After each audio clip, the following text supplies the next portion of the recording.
విజయనగరం జిల్లా బాడంగి మండలం గజరాయున వలస గ్రామంలో దళిత కుటుంబం నుంచి వచ్చి కనకదుర్గమ్మ గుడి కట్టిస్తున్న ఎండారాము ఒక దళిత కుటుంబం నుంచి వచ్చి ఎన్నో కష్టాలు పడుతూ ఈరోజు సనాతన ధర్మం కోసం పోరాడి గజరైన వలస గ్రామంలో నా కుటుంబంలో మా తాతలు ఎల్లమ్మ తల్లి గుడి మా తాతగారు తర్వాత నేను మా యొక్క గ్రామంలో ఒక రాత్రి నాకు కనకదుర్గమ్మ దర్శించి ఒక గుడి ఈ ఊర్లో ఏర్పాటు చేయమని చెప్పాడు. వెంటనే ఎవరి దగ్గర రూపాయి ఆశించకుండా నా సొంత నిధులతో గుడి పునాది నుండి తల్లి విగ్రహం ప్రతిష్ట వరకు నా సొంత ఖర్చులతోనే చేస్తానని బీపీసీ ప్రతినిధితో చెప్పడం జరిగింది. ఎంతో మంది నేను ఈ గుడి కడుతుంటే ఎంతో మంది అడ్డుకొని ఒక దళిత కుటుంబం నుంచి వచ్చి నువ్వు కట్టడమా అని నన్ను విమర్శించారని అన్నారు. అందరికీ నమస్కారం.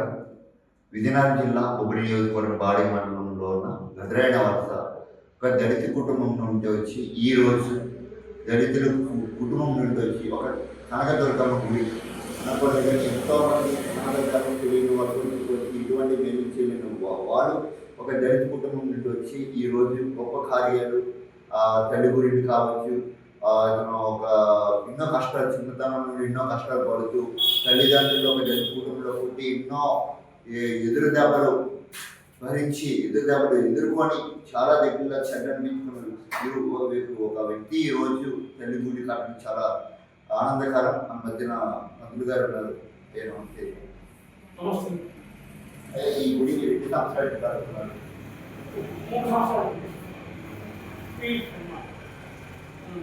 మేము ఒక పేదలను మా తాతల కాంచి అలాగే మా తండ్రుల కాంచి మా నుండి అలాగే మా పిల్లలకు మేమంతా కూడా ఒక పేద నుండి వచ్చినటువంటి ఒక దళిత కుటుంబం నుండి వచ్చినటువంటి ఈ సనాతన ధర్మం, హిందూ మతంలో సనాతన ధర్మం అంటే సుమారు 3 సంవత్సరాలు కూడా ఎక్కడ ఒకళ్ళ దేవుడికి పుట్టుకడతామయ్యా తగిన విరాళం ఇవ్వాలని కూడా స్పందన దొరకలేదు. ఇప్పుడు వరకు సుమారు 18 లక్షల వరకు నేను కష్టపడి నా స్వచ్ఛందంగా సంపాదించి ఆ దేవి ఆలయాన్ని అలాగే ఇంతవరకు తీసుకొచ్చాను, ఈ స్థాయికి తీసుకొచ్చాను. ఇప్పుడు హిందూ ధర్మం కాపాడడానికి ముఖ్యంగా హిందూ ధర్మం అంటే హిందూ ధర్మానికి మతము కానీ కులము కానీ లేదు. భగవంతుడు ఒక్కడే. ఆ భగవంతుడు ఎక్కడ హిందూ ధర్మంలో భగవంతుడు బతుకున్నాడని లోపలికి దేవి జగన్మాత ఆ అమ్మవారు నేను సుమారు 30 సంవత్సరాల నుండి భగవాన్ దీక్ష అలాగే నవరాత్రులు ప్రతి సంవత్సరం నవరాత్రులు సుమారు 9 రోజులు 11 రోజులు 20 రోజులు నవరాత్రులు దేవిని తెచ్చి దేవి పూజలు చక్కగా కార్యక్రమం నెరవేర్చి అనుకున్న రోజు కూడా ఘనంగా అమ్మవారిని ఘనంగా ఊరేగింపి నిమగ్నం జరుగుతుంది. కానీ ఇంతవరకు కూడా ఈ యొక్క కోవిలి చాలా దళితులు ఎక్కడ కూడా మత మార్పు జరుగుతుంది. మత మార్పు లేకుండా మా తాతలు కానీ తమ్ముడు కానీ మనకి మూడతాం. ఈ 3 తరగతి మాకు నేర్చుకెళ్ళడం ఒక అమ్మవారు గుడి కట్టించాము, నేర్చుకెళ్ళండి. అలాగే మాకు ఇక్కడ బాధ్యతలు ఉన్నాయి, బాధ్యతలు ఎస్కోలు ఉన్నాయి. బాధ్యతలు కూడా హిందూ మతాన్ని ఆసక్తి ప్రతి ఒక్కరు భవానమాల, శివమాల, అయ్యప్పమాల, రామాల ఏదో ఒక దీక్ష హిందూ మతాన్ని ఏదో ఒక దీక్ష చేస్తూ నిరంతరం కొనసాగుతున్న గ్రామం ఏదైనా మనం నియంత్రణ కాదు. ఇండియా మొత్తం మీద ఒక గజన తప్ప ఎక్కడ తెచ్చుకుంటామని కూడా హిందూ మతం నాయకులు ఎక్కడ నాకు తెలిసి ఎక్కడ లేరు. ఎందుకు లేదు? హిందూ మతం అని మనం అందరం అనుకుంటే హిందూ మతం చాలా మంచిది, చాలా గొప్పది. చెప్పలేకైతే అనే విధంగా బాగుంది, కానీ ఆచరణ చాలా తక్కువ. ఒక దళితులు కానీ ఏదైనా కోలు కడతామన్నా చంద్రులు కడతామన్నా స్పందన ఇప్పుడు ఎక్కడ దొరకట్లేదు. మహానుభావులు భూమి మీద ఎంతోమంది ఉన్నారు, మహానుభావులు ఉన్నారు, మేధావులు ఉన్నారు, యోగులు ఉన్నారు, మునీశ్వరులు గర్భగాంధులు చాలా మంది ఉన్నారు. కానీ గమనించాలి, ఈ రోజున కూడా ఇటువంటి వ్యక్తి ఉన్నారంటే నిజంగా అందరూ కూడా గర్వపడాలి. ఒక పేద కుటుంబం వచ్చి నిరంతరం కష్టపడి ఏదో పని చేసి ఈ గుడిని 18 లక్షల వరకు నా సొంతంగా ఎక్కడికి ఒక రూపాయి సందం కానీ డొనేషన్ కానీ విరాళం కానీ ఎక్కడికి ఎలాగంతా నా కృషితోని ఈ యొక్క గుడిని కట్టించుకొచ్చాను. ఎన్నో బాధపడ్డాను, ఎన్నో సంతరించుకున్నాను. ఈ గుడిని ఆపడానికి ఎంతోమంది ప్రయత్నం చేశారు. అది గ్రామంలో ప్రతి ఒక్కరు తెలుసు. ఈ గుడిని ఎలాగైనా ఆపండి, దళితులు అనేవాడు కట్టకూడదు, కలిసి దళితులుగా పేరుతుంది ఏమని ఎనపడి నుండి నాయకుడు ఉండి దీన్ని నాయకుడు సేవలు చేశారు. కానీ భగవంతులు ఆ అమ్మ అడిగా నన్ను వర్ణించి అమ్మ జగన్మాత ఏదేమైనా నా ఉండి నేను కట్టదు ఆమె నాతో ఈ గుడి నిర్మించుకొని కట్టించుకున్న శక్తి అమ్మించి తప్ప నాలో భక్తుల మధ్య ఏట్లేదు. కానీ నిరంతరం కూడా నేను కానీ నా కుటుంబం కానీ నా బిడ్డలు నిరంతరం కూడా ఈ యొక్క దేవి సేవకి మేము సిద్ధంగా ఉన్నాము. కానీ రాజకీయ నాయకులు కానీ మేధావులు కానీ మహానుభావులు గమనించండి. ఇటువంటి ఈ యుగంలోని హిందూ మతాన్ని ఆచరించడం దళిత కుటుంబాలు ఆచరించడం ఎక్కడ దొరకలేదు.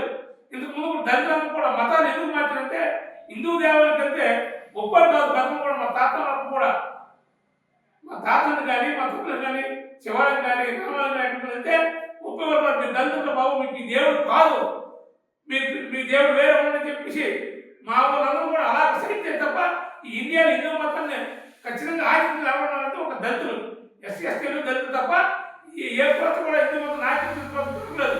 ఏదో దేవుడు దండం నేర్పడం తప్ప నిశ్చయంగా అన్ని భయభక్తితో మంచి ప్రేమాదాలంతో అనుభవంతో దేవుడి పూజ చేసుకోవడం ఎక్కడ అంటే దళిత కుటుంబం ఉన్నారు, ప్రతి కుటుంబం ఉన్నారు. కానీ సమస్య ఎదురవడం వల్ల వాళ్ళు ఏదో వైపడటం వల్ల మీకు దేవుడు అనేది చింతన చేసి చాలా గ్రామంలో కూడా దళితులు ఏం చేసిందంటే వేరే మంది తీసుకోండి తప్ప హిందూ మతం ఎప్పుడు దళితులకు ఇసుక రాలేదండి. ఈరోజు ఇసుక రాలేదు. ఇదంతా డివైడ్ చేసేది. ఊళ్ళో గ్రామం ఉన్నారు, ప్రతి గ్రామం ఉన్నారు, ఇది కోర్టు గ్రామా ఇప్పుడు గ్రామా రాకూడదని మన సంకల్పం చేసి మా యొక్క దళిత కుటుంబం చాలా దగ్గర మతం వరకు వచ్చాయి. కానీ నాకు కూడా ఎన్నో అవిత్రాలు జరిగాయి, ఎన్నో నిధులు వచ్చాయి, ఎన్నో బాధపడ్డాయి. కానీ నేను ఎప్పుడు కూడా నిజమైంది గొప్పది హిందూ మతం. అమ్మవారు ఉన్నట్లయితే నన్ను నిలబెట్టి నన్ను నా కుటుంబాన్ని అందరినీ నిలబెట్టి చక్కగా ఆయన ఆశీర్వాదం పొందమైన మంచి నమ్మకంతోనే ఈరోజు కూడా ఒక రూపాయి సొంత రాకుండా నా ప్రాణాన్ని నేర్పించేనా ఆ దుర్గామాత గౌరవ సభాముఖంగా సిద్ధంగా ఉన్నాను. మేధావులు రాజకీయ నాయకులు మహానుభావులు ఎంతోమంది ఉన్నారు. నా వాయిస్ని నా మాటని గమనించండి. ఏ తప్పులు ఉన్నా మీ బిడ్డవాళ్ళు నన్ను మన్నించుకుని చనిపోతున్నాను. చేయబోవాలి. అదే భవాని, ఇక్కడ మీరు ఆశిస్తున్నారు దీనివల్ల బయటికి మీరు అనుకుంటారంటే ఈ దళిత కుటుంబంలో వచ్చిన వ్యక్తి ఇలా గుడి కట్టేసి దీని మీద విరాళం జరుపుకోవడానికి ఇలాంటివి చేస్తున్నారు, అది ఇలా చేస్తున్నారు, కొంతమంది బయట ప్రచారాలు అవుతున్నాయి. దాని మీద మీ స్పందన ఏంటి? ఇంతవరకు నేను ఎక్కడ కూడా ఒక రూపాయి కూడా సందర్శలేదు, డొనేషన్ కాలేదు, విరాళం ఎవరు అడగదు. గ్రామంలో కూడా మీరు ఎంక్వైరీ చేయండి. మేము ఎవరైనా బెండగాని సిమెంట్ గ్రామంలో గ్రామంలో 1000 గడపది 1000 గడపలు ఎవరు కట్టాయని భవానికి వచ్చి మమ్మల్ని రూపాయి సందర్శించి అనే మాట ఎక్కడ దొరకదు. మీరు ఎంక్వైరీ చేయండి.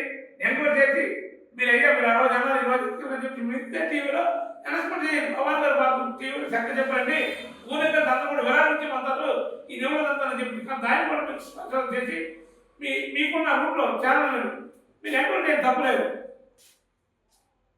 అదే భవాని, 2027 మార్చిలో ఈ అమ్మవారికి ప్రాణప్రతిష్ఠ కార్యక్రమం చేద్దామని నేనైతే ముందంజ ఉన్నాను. మరి భగవంతుడు అమ్మవారిగా ఉన్నట్లయితే అమ్మ దేవుని దీవెన ఉన్నట్లయితే అమ్మవారు నడిచిన తప్ప నాలో ఏం లేదు. ఎందుకంటే మానవుడు మాత్రమే గురుస్వాముగా, అలాగే భవాన్గా, పీఠాధిపతిగా, అలాగే ఎన్నో సంవత్సరాలు కూడా ఎన్నుకొని వచ్చి ఈ శరీరం కూడా కట్టడం కూడా చాలా మంది ఒకటి శరీరం రెండు కూడా నా సొంతంగా తప్ప ఒక సాయం పోకుండా ఇందులో తీసుకొచ్చి ఎందుకంటే హిందూ మతం అంతరించిపోతుంది ఏమో భయంతోనే తప్ప నిన్నటి వరకు కూడా హిందూ మతం అనేది అంతరించిపోతే భయంతోనే ఎలాగ హిందూ మతం బతకాలి. నాలాంటి వ్యక్తి అమ్మో నేను చూడడం కాదు, నాలాంటి వ్యక్తులు అమ్మో తయారు చేసినవాడు ఒక్కోసారి నాకు నేనే కనపడతాను. హిందూ చుట్టూ ఉండాలి. ఈ కులం చుట్టూ ఎందుకు అమ్మ పుట్టిందంటే దళిత కుటుంబంలో పుట్టించడము నాకు తెలిసి చాలా మంది జగన్మాత. కానీ అమ్మో నన్ను ఆ చిన్నప్పటి నుంచి కూడా నాకు 5 సంవత్సరాల నుంచి నా వైద్యం ఉన్నది ఈ దేవి సేవ నిరంతరం ఊడేరుకోవడం కానీ పుష్పాలు కానీ దండ